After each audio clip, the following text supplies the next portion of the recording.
안녕하세요. 2025학년도 3월 전국연합 모의고사 한국지리 해설을 시작하도록 하겠습니다. 현재 고3 학생들이 본 첫 번째 모의고사죠. 그래서 그런지 생각보다 등급 컷이 굉장히 낮아요. 1등급 컷은 40점, 2등급 컷은 31점. 와, 나 1등급이다, 2등급이다. 좋아할 상황은 아닌 것 같고요. 이게 아무래도 첫 번째 모의고사고 지금 현재 이제 고3이 된 학생들 입장에서 본다면 아직까지 탐구 공부가 많이 돼 있는 학생이 별로 없는 것 같아요. 그래서 난이도 대비 등급 컷이 굉장히 낮게 돼 있고요. 이게 곧 수능 성적이다라고 생각하시면 안 됩니다. 실제로 수능에서 이 정도 성적이 나오면, 이 정도 시험 난이도가 나오면 한 문제 정도로죠. 아마 이제 등급이 갈릴 거예요. 수능 1등급이. 물론 지금 잘 보신 분들은 축하드리긴 하지만 그게 너무 만족하지 말라고 말씀드리면서 하나하나 차근차근 해설을 좀 해보도록 할게요. 1번은 실학의 영향을 받았고 우리 과거지 하면 누가 떠올라요? 이 중 안에 택리지가 떠오르잖아요. 그러니까 택리지. 그 다음에 지구 전도 후도, 말 그대로 지구 전 후도, 조선 후기의 가장 대표적인 세계 지도가 되겠죠. 천원지방, 하늘은 둥글고 땅은 네모나다. 내대륙, 내해, 외대륙, 외해가 있는 상상의 지도, 바로 천하도가 되겠죠. 조선 중기를 상징하는 천하도. 그럼 남아있는 애가 누구냐? 대동여지도, 조선 후기의 가장 대표적인 김정호가 만든 지도잖아요. 분첩, 절첩식, 접었다 폈다 한다는 뜻이 되겠죠. 그래서 휴대와 열람이 편리하다. 1번 맞네요. 우리나라에서 만들어진 세계 지도 중 가장 오래된 필요 없고 중화사상 아니고. 4번이 포인트인데 산줄기의 굵기를 가지고 굵은 선은 높은 산, 얇은 선은 낮은 산. 그래서 해발고도가 아니에요. 높낮이죠. 야, 네 키가 나보다 커 라고 얘기할 수는 있지만 네 키는 180이어서 내 키가 175인데 나보다 커, 이렇게 얘기할 수는 없다라는 거죠. 그냥 어디가 높고 어디가 낮다라는 거지 정확한 수치를 알 수 있는 건 아니에요. 답 1번이고요. 2번에 보면 자료에서 하나는 북한산, 하나는 지리산. 그럼 우리나라에 백두대간이라고 하는 높은 산지들이 연결된 선이 있는데 산맥으로 본다면 태백산맥과 소백산맥 이렇게 있는 걸 것이고, 이거를 백두대간으로 본다면 백두산에서부터 시작된 쭉 와서 이렇게 가잖아요. 그래서 한반도의 등줄기인 백두대간의 백자는 백두산, 그 다음에 두류산의 두자를 합친 것이다. 바로 지리산을 얘기를 하는 거겠죠.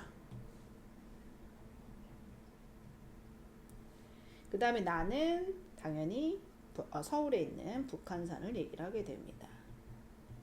그러면 지리산이 가, 북한산이 나잖아요. 가는 나보다 남쪽이니까 저위도고, 지리산이 훨씬 높죠. 한라산을 제외하고 남한 최고봉이니까 해발고도 높다는 거 말이 안 되고, 태백산맥 아니고, 측하산을 우리가 뭐라고 하는 게 측하산이니? 기생화산이 측하산이잖아요. 옆에 붙어있다. 아닙니다. 그래서 니은이 뭐냐? 인수봉과 백운대 다 뭘로 구성이 되어 있어요? 화강암. 화강암은 용암이 관입해서 굳은 거죠. 답 몇 번? 5번이 되는 거죠. 3번 독도 마라도 양구 최남단 마라도. 나는 동쪽 끝 독도, 한반도의 배꼽 강원도 양구잖아요. 방금도 말씀드린 것처럼 가 마라도는 주변 사메리가 한일 중간 수역이다. 한일 중간 수역 마라도 상관없죠. 한일 중간 수역은 독도 쪽에 있는 동해 쪽에 있고, 특히 주변 사메리 얘기하는 거니까 독도보다는 남해안 쪽을 얘기를 하는 거여서 1번 안 되고, 양구는 강원도고, 그 다음에 독도는 우리나라의 표준 경선이 몇 도예요? 그쵸.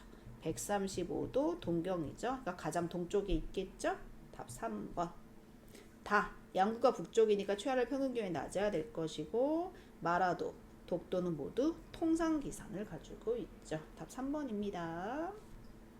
4번의 영산강을 중심으로 해서는 그죠, 자유공유하천이고, 자유공유하천에는 자연재방과 배후습지로 구성이 되어 있는 범람원이 짝꿍이죠. 상대적으로 강원도 동강 같은 경우에는 감익공유하천이고, 감익공유하천에서는 하안당구 같은 애가 짝꿍이 되겠죠. 그러니까 집안의 윤기는 얘랑 관련돼 있지? 안 되고. 가의 하천과 나의 하천은 동일한 유역에 아니죠. 요거 영산강은 전라도 쪽에 있고 나는 강원도니까 상관없고요. 그다음 A의 퇴적물은 자 최종 빙기 때 빙기는 지금보다 훨씬 어땠어 얘들아? 한랭하고 건조했어요. 그러니까 비가 잘 안 오고 하천이 잘 없고 홍수가 나기도 어렵겠죠. 홍수가 나야지 범람원이 생기는 거니까 얘도 안 돼요. 근데 B가 뭐예요? 우가코잖아요. 우가코는 과거 하천의 일부이다 맞겠고 그 다음에 C 감익공유 하천은 강의 상류니까 물이 모이는 곳이야 빠져나가는 곳이야 빠져나가는 곳이잖아요. 그래서 홍수가 거의 안 나는 거죠. 답 4번. 5번은 북한 지역인데 북한 지역에 대한 암기사항이에요. 북한의 가가 낮은 선봉 지역이 되겠죠. 나선지구는 1991년에 있었던 최초의 개방 특구가 되겠죠.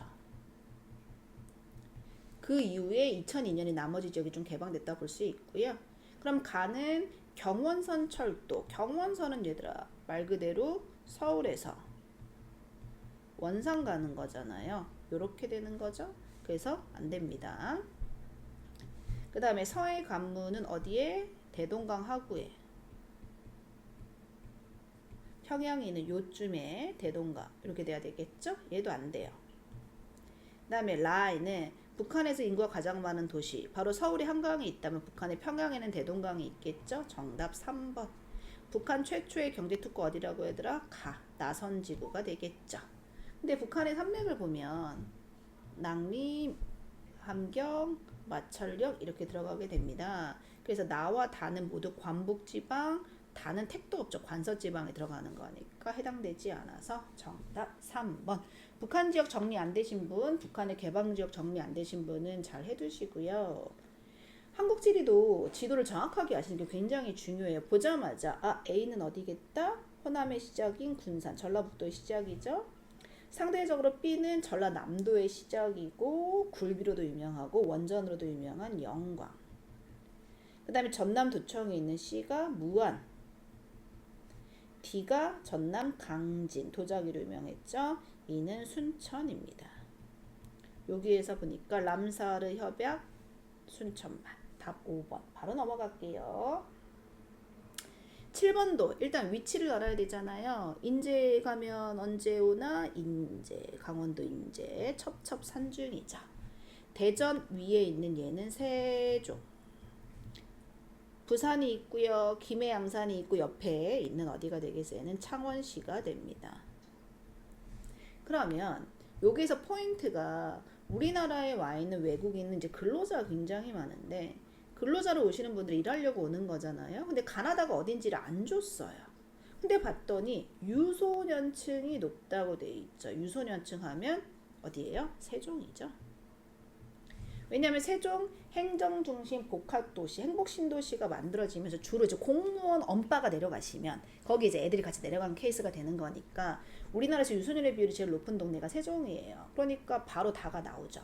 그럼 가와 나 중에서 강원도 인제와 경남 창원 중에 어디가 일자리가 많겠어? 당연히 창원이지. 그러니까 창원이 가는 나 인제보다 외국인 노동자가 많겠고 그 다음에 나 인제는 누가 많아요? 아유 일로 군대 발령 나면 슬프겠네요. 그래서 성비가 높겠죠. 남자가 많을 수밖에 없으니까. 그래서 북한과의 접경 지역은 군사 지역인 인제. 그 다음에 제조업은 창원. 총인구는 어디가 제일 많아요? 그쵸. 창원이 100만 이상으로 창원 특례시잖아요.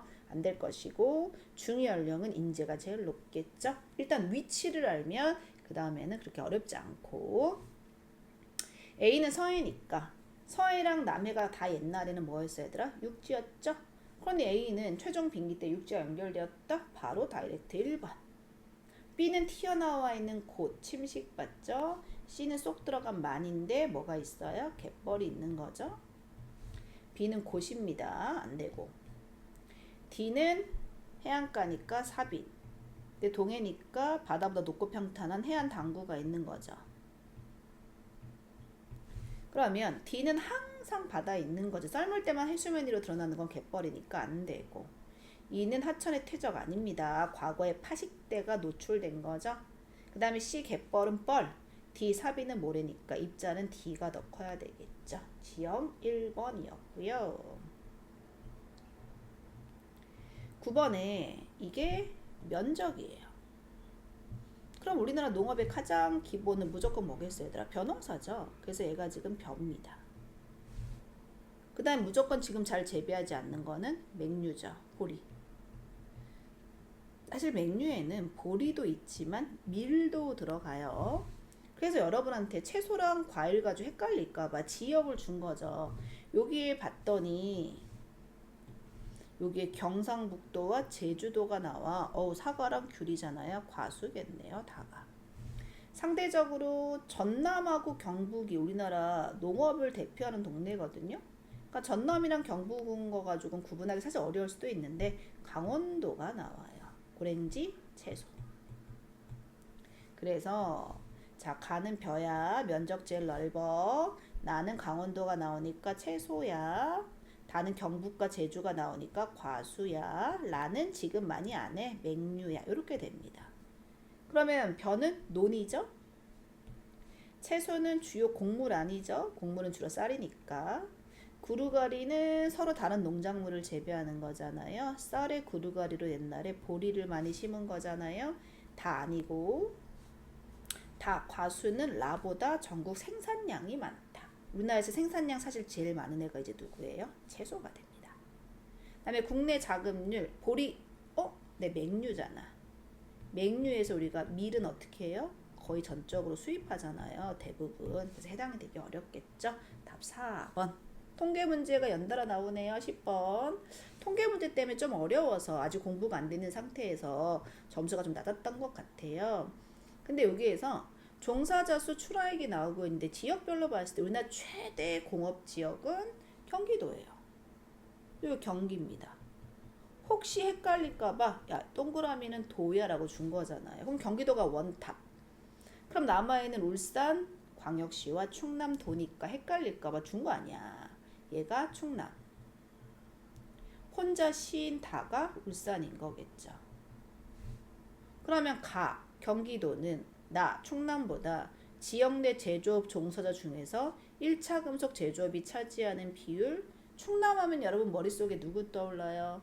당진의 제철소, 서산의 석유화학단지, 아산의 자동차와 첨단 같은 게 떠오르는 거잖아요. 그래서 당진이라고 하는 곳에 있는 우리나라 포항, 광양, 당진, 제철소가 유명하잖아요. 그러니까 1차 금속이 결과적으로 제철이니까 지금 가보다 나가 더 탁월해야 되겠죠? 안 되고. 기타 운송장비 제조업이면 이게 조선업입니다. 근데 조선업 하면 어디예요? 경남과 울산이죠? 그러니까 울산이 많다. 니은은 맞다 볼 수 있겠죠? 경기도는 수도권, 충남은 충청권, 다른 영남권. 맞네. 자, 우리나라 1인당 GRDP 누가 제일 높아요? 울산이 제일 높아요. 알고 있어야 되는 거고 모르면 이렇게 비교 가능한 거죠. 자, 울산하고 충남이 출하액이 큰 차이 안 나죠. 근데 울산에 비해서 충남이 훨씬 뭐가 많아요? 종사자 수가 많습니다. 그러면 금액은 비슷한데 종사자 수가 충남이 훨씬 많으니까 1인당으로 따지면 누가 제일 높다라는 거야? 울산이죠. 그래서 보통 울산이 1인당 출하액은 항상 1등을 차지해요. 알면 좋고 모를까봐 자료 제시한 거고. 답 니은 디귿의 3번. 11번에 지역성이네요. 강원도죠. 강원도 철원 하면은 한탄강에 주상절리가 있는 바로 이제 용암대지 지역인데 현무암이라고 하는 게 제주도도 있는 거잖아요. 신생대 때 만들어진 화산활동이니까 상관없죠. 고생대 조선노춘군에서는 석회암을 볼 수 있으니까 그런 거고, 용암이 흘러가다 식으면 기둥 모양으로 짝짝 쪼개지는 주상절리. 정답 2번은 맞는 내용이 있고요. 그러니까 1번 바로 정답이네. 옳지 않은 것이니까. 그 다음에 충북 단양에 가면 석회암 시멘트 만들죠. 그 다음에 석회암이 풍화가 되면 붉은색이 되잖아요. 그럼 이제 용식 녹아서 깎여나가 있는 풍화작용이 일어나게 될 것이고, 철원은 대표적으로 한탄강의 물을 끌어당겨서 쌀 농사를 하는 지역이죠. 쌀 생산량 하면 강원도 철원. 답 1번. 12번도 몇 년 전부터 잘 나오는 이제 서울만 얘기하다 보니까 다 잘 알잖아. 그러니까 좀 다른 데를 준 거죠. 자, 부산 같은 도시는 항구가 제일 중심이죠. C가 바로 중구입니다. 중구가 도심 역할을 해요. 도심은 뭐가 많아야 돼요? 주택이나 제조업보다는 금융 및 보험 사업체가 많아야 되겠죠? 그래서 중구가 가. 그래서 가가 C가 나와요. 그 다음에 A는요. 북구인데 북구라는 거 몰라도 돼요. 사실은 몰라도 되고 지금 누를 알아야 돼. B. 옆으로 가면 창원이나 거제. 그럼 거제에는 조선소가 창원에는 기공단이 있잖아요. 그래서 요 B와 같은 강서구라고 하는 곳인데 서울에도 있죠. 근데 부산에도 있는 거예요. 강의 서쪽 지역, 이 지역은 뭐가 특화돼 있다? 제조업이 특화돼 있다. 다. 그럼 나머지는 주거지가 되는 거죠. 그러니까 얘가 나 이렇게 되겠죠. 그래서 답 몇 번으로? 4번으로. 서울에 종로, 중구 이런 데 있고 공단이 있는 구로, 금천 있고 나머지 외곽에 주거지가 있는 것처럼 부산도 항구를 중심으로 중구가, 서쪽에는 강서구에 공단이, 그리고 나머지는 주거지 이렇게 구분하시면 쉽게 접근됩니다. 13번. 자, 기온의 분포인데 이게 평균에 대한 편차예요. 그러니까 이게 평균에서 해당 지역 X를 뺀 거니까 이게 플러스면은 평균이 높다는 뜻이고 마이너스가 나오면 X가 높다는 뜻인 거잖아, 얘들아. 그치? 근데 한국지리에서 무조건 뭐를 먼저 머릿속에 생각하고 가냐면 자, 태백산맥이 있어. 그리고 소백산맥이 있어서 이 소백산맥 경계로 전라도와 경상도가 나뉘는 거잖아요. 그 산맥이 있다는 걸 반드시 머릿속에 전라도와 경상도의 경계에 있다는 걸 생각하셔야 되는 거고 그 다음에 기온의 분포에 가장 중요하게 영향을 주는 건 원래는 이제 위도예요. 요렇게 기온이에요. 요렇게 그다음에 요렇게 해서 남쪽 지역이 대체적으로 이제 기온이 높아야 되는 건데 문제는 해발고도가 높은 요놈이 있다라는 거예요. 그래서 보게 되면 겨울철 기온이 강릉이 한 0도 됩니다. 대구도 한 0도 정도 돼요. 근데 인천이죠. 정확하게는 인천은 동해안 지역보다 추울 거잖아요. 겨울에 영하 한 2도 정도 떨어질 거라는 거예요. 그러면 1월 평균 기온이 가장 높은 나와 가가 있어요. 지금 얘는요 남쪽에 있는데 산맥에 있어요. 그럼 기온이 그쵸 1월이나 8월이나 모두 낮아야 되겠죠. 그러니까 기온 높은 거에 들어갈 수가 없어요. 그럼 기온 높은 거에는 강릉이나 대구 들어가야 되는데 8월 기온도 양해값인 가가 어디가 나와야 되겠어요? 대구. 8월 기온은 높지 않는 나는 동해안 바닷가의 강릉 이렇게 되겠죠. 근데 8월 달에 기온이 라가 낮아요. 그럼 이 라라는 애는 여름도 낮고 겨울도 낮다는 거니까 해발고도가 영향을 주는 무주진한 장수 지역이 될 것이고 마지막으로 다 인천. 그럼 인천은 겨울엔 추운데 여름에는 비슷합니다 라고 얘기를 하고 있는 거죠. 그래서 다시 말씀을 드리면 1월 기온이 높은 애는 강릉하고 대구. 근데 장수 같은 지역은 해발고도가 높으니까 1월도 낮고 8월도 낮아야 된다. 그리고 8월에는 강릉하고 대구 중에 대구가 덥잖아요. 극서지로. 그렇게 따지면 돼요. 그러면 가는 대구는 영광수량이 많다. 말이 안 되죠? 강릉은 해발고도 높다는 것도 말이 안 되고 인천은 강릉보다 더 춥고 그러니까 기온 연결차 크다. 3번. 가는 내륙 아니죠? 자, 가와 라의 경도 차이 요만큼 나네요. 나와 다의 경도 차이는 이만큼. 그러니까 누가 더 큰 거예요? 나와 다가 더 큰 거겠죠? 답 3번. 좀 어려울 수 있어요. 한지에서 기온 강수 가지고 위치 찾는 게 항상 하나의 킬포가 되기도 하는 거니까. 14번에 교통수단이에요. 도로, 지하철 포함 철도, 항공기가 있대요. 해외여행을 가려면 역시 항공기죠. 교통체증에 대한 부담이 적고 정시성이 뛰어난 나는 철도입니다. 그리고 스마트폰으로 호출해 서울은 도로교통이 촘촘하게 있겠죠. 그럼 항공은 해운보다 국제 화물 아니라 사람이 많이 타고 다니는 거죠. 항공기는 공항까지 가야 되잖아요. 문 앞으로 가기가 쉽지 않죠. 문전 연결성은 도로가 최고죠. 그 다음에 철도는 항공기 제일 빨라야죠. 도로는 국내에서 여객과 화물 모두 1등이죠. 답 4번. 기종점 비용이 가장 높은 거는 항공기가 되겠죠. 제일 싼 애가 도로가 됩니다. 15번에 역시 이것도 지도예요. 위치를 보시면 가가 수원이에요. 나는 원주, 다는 강릉. 강원 도가 온 거죠. 그러면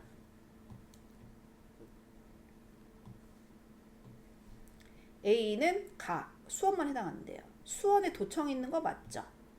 강원도청은 어디에 있어요? 네, 춘천에 있잖아요. 그러니까 상관없는 거지. 그다음 B는 나에만. 원주는 도내 인구가 1위인 도시. 원주 맞아요. 근데 문제는 수원도 1위예요. 어디에서? 경기도 내에서. 130만 가까이 되니까. 안 됩니다. 그 다음에 C는 나와 다. 원주와 강릉에만. 그쵸. 강원도. 맞죠? 그러면 기억 디귿이냐? 답은 2번이고 리를 확인해 볼까요? 혁신도시는 모두 해당되지 않는다고 했는데 원주가 우리나라에서 기업도시로도 유명하고 혁신도시로도 유명한 지역으로 거의 유일하잖아요. 그래서 원주가 있기 때문에 해당이 되지 않습니다. 마지막 16번부터 시작하는 마지막 장으로 갔어요. 자, 1차 에너지 원별 공급량이랑 소비량이랑 거의 같죠. 에너지가 필요하니까 공급을 했을 것이고 우리나라 에너지 공급과 소비는 무슨 분야에서 가장 많이 쓰이냐면 산업 분야에서 가장 많이 쓰여요. 그러니까 인구가 많다고 해서 많이 쓰는 게 아니라 공업이 발달돼 있어야 돼요. 그 공업 중에서 에너지를 제일 많이 쓰는 게 제철. 석탄을 많이 씁니다. 철강석을 석탄으로 녹이니까. 그리고 석유. 얘는 석유화학이 있는 산업이 되는 거니까. 그래서 우리나라에서 제철소랑 석유화학을 다 가지고 있는 데가 충남의 당진제철소와 서산의 석유화학단지, 그리고 전남의 광양제철소와 여수의 석유화학단지. 그래서 여기에서 보면 석탄, 석유, 천연가스가 있는데 지금 석탄도 제일 많이 쓰고요.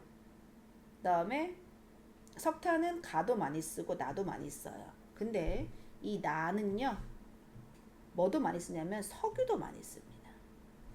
그러니까 나가 석탄, 석유 다 많이 쓰니까 누가 될 수밖에 없어요? 나가 B가 돼야 되겠죠. 그래서 나가 B예요. 근데 천연가스는 무슨 용으로 많이 쓰니? 가정용으로 많이 쓰니까. 경기도가 인구 진짜 많잖아요. 그러니까 다가 A가 돼야 되겠죠. 다음 몇 번? 5번. 경북은 뭐만 있어요? 포항제철만 있죠. 그러니까 석탄만 많이 쓰겠죠. 석유화학단지 별로 없으니까. 그래서 답 5번. 어떻게 보면 어려운데 어떻게 보면 되게 정해져 있는 루트에 따라 그냥 접근하시면 돼요. 17번이 지도야. 경주, 대전, 울산, 청주 제가 어떻게 알아요? 근데 시험 문제를 보다 보면 지도가 다 나와 있죠. 지도를 한번 찾아볼까요? 어디서 찾아볼까? 행정구역 정확하게 나와 있는 게 7번이 있으니까 제가 7번 문제로 가서 한번 볼게요. 7번을 한번 지우고 이 지도만 확대해서 한번 보도록 하겠습니다. 자, KTX 경부선이에요. 서울에서 부산까지 가는데 지금 자료에서 보면 자, 서울을 시작해서 광명, 아산 쪽으로 갔어요. 대충 이렇게 갔겠죠. 그 다음에 대전이 나올까요? 청주가 나올까요? 대전은 여기 있고 청주는 여기에 있잖아요. 어디로 먼저 가겠어요? 청주를 먼저 가겠죠. 그 다음이 대전을 갑니다. 이해되셨어요? 그 다음이 봐요. 서울, 광명, 아산, 청주, 대전. 그 다음에 경북 김천을 지나서 대구로 이렇게 넘어갔어요. 그 다음이 경주가 먼저예요? 울산이 먼저예요? 여기가 호랑이 꼬리 포항. 여기가 경주. 여기가 울산. 여기가 부산이잖아. 그럼 어떻게 되겠어요, 얘들아? 그치. 경주 갔다가 울산, 부산 이렇게 가야지. 오케이? 앞에 지도에서 찾으시면 돼요. 뒤지면 꼭 나와 있어요. 그래서 이 문제가 나름 이제 킬포라고 생각할 수 있는 문제인데, 자, 서울, 광명, 아산, 그 다음 뭐가 나온다고? 청주. 그리고 대전으로 갑니다. 포도로 유명한 김천을 지나 대구를 지나서 어디? 경주. 그리고 울산, 부산. 그럼 원자력 발전소는 어디에 있어야 돼요? 울산에 있어야 되는 거잖아요. 경주에도 있네요. 월성에 있으니까 어쨌든 가에 청주에는 없잖아. 그 다음에 세계문화유산으로 등재된 역사마을은 어디가 떠올라요? 안동의 하회마을 이런 게 떠오르는 거잖아. 나의 대전에 있는 거 아니겠죠? 그 다음에 경부선과 호남선 고속철도의 분기점이 바로 청주에 있어요. 그래서 경주랑은 상관없죠. 가와 가, 청주. 내륙이죠? 말도 안 돼요. 경주는 바닷가에 있는 거 맞지만. 근데 나 대전광역시죠. 울산광역시죠. 답 5번. 쌤이 봤을 때 이 문제가 제일 어려웠을 거라부터 생각이 든 것 같아요. 쌤 기준으로 봤을 때 좀 디테일하니까.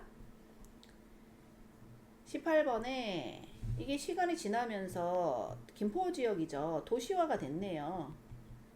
그럼 인구밀도 높아졌겠죠. 근데 문제는 이게 한강 신도시거든요. 신도시 개발을 한 거예요. 신도시로 개발하다 보니까 서울로 뭐를 해요? 출퇴근하니까 주간 인구 수는 낮아지겠죠? 원래 김포 쌀 유명했는데 농사짓는 사람 많이 줄었겠죠. 대신에 상업 면적이 늘어났겠죠. 기억 리을 2번. 19번에 서리, 열대야, 황사, 대관령, 서울, 울릉도. 그럼 일단 한여름에 생기는 나는 열대야겠죠. 열대야에서 누구는 없겠어요? 대관령은 없겠네요. 그래서 A가 대관령. 그럼 서울이 많아? 울릉도가 많아? 생각할 수 있는데 아무래도 서울이 많을 것 같긴 하죠. 울릉도는 바다 위에 떠있는 섬이다 보니까. 그 다음에 다는 봄에만 생기니까 황사죠.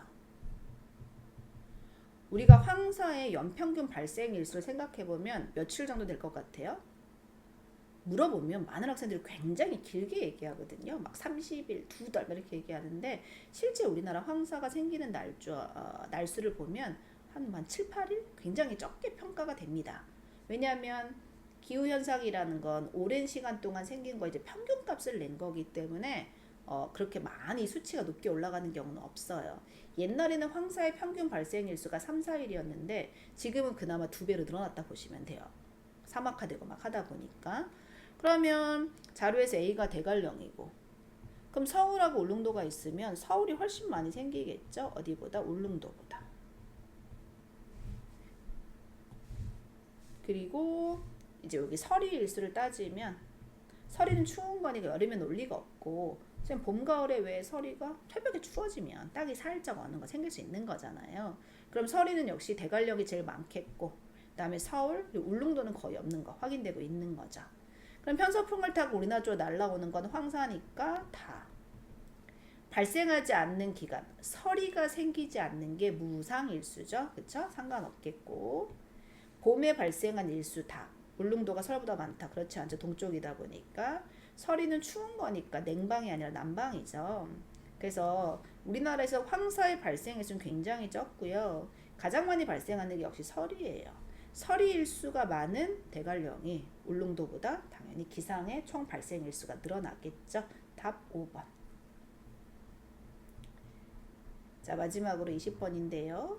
서울에서 시리주를 연결하던 경의선 숲길을 경의선의 폐철길을 복원해서 선형으로 조성한 공원이라고 되어 있어요. 이 공원은 지역 주민과 시민단체 및 전문가들의 요구를 반영한 거니까 상향식이죠.